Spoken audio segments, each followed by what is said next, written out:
ஒரு நாடு பக்கத்து நாடோடு போருக்கு வருகிறது என்றால் அது ராணுவத்திற்கிடையிலான சண்டையாக இருக்கும். ஆனால் ஒவ்வொரு நாளும் இந்திய நாட்டிலே ஏதாவது ஒரு மூலையில் மத பயங்கரவாதிகளை தூண்டிவிட்டு அதன் வாயிலாக சாதாரண மக்களை கொல்லுகின்ற இதற்கு பெயர் என்ன? இது சொல்லப்படாத போதில்லையா? அதனால் தான் பிரதமர் மோடி அவர்கள் இந்த நாட்டில் ஆட்சிக்கு வருகின்ற பொழுது இந்த நாட்டில் இருக்கின்ற ஒவ்வொரு இந்தியருக்கும் நாங்கள் பாதுகாப்பு கொடுப்போம் என்றார். காஷ்மீர் உங்க பிரச்சனையா?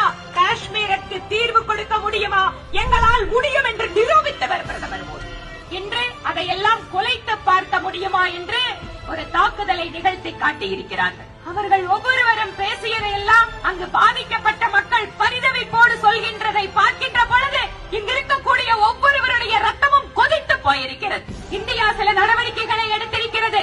ஒவ்வொரு நாளும் பிரதமர் மோடி அவர்கள் எங்கள் மீது கை வைத்தால் உங்களுக்கான பதிலடி நிச்சயம் இருக்கும் என அவர் திட்டமிட்டுக் கொண்டிருக்கிறார். இதற்கு முன்பாகவும் நாம் பார்த்திருக்கிறோம். எல்லையில் இருந்து பின்னாடி இருந்த தாக்குதல் நடத்தினால் என்ன? இதோ உன்னுடைய எல்லைக்குள்ளாகவே நான் வருகிறேன். உன்னுடைய மத பயங்கரவாத தீவிரவாத முகாம்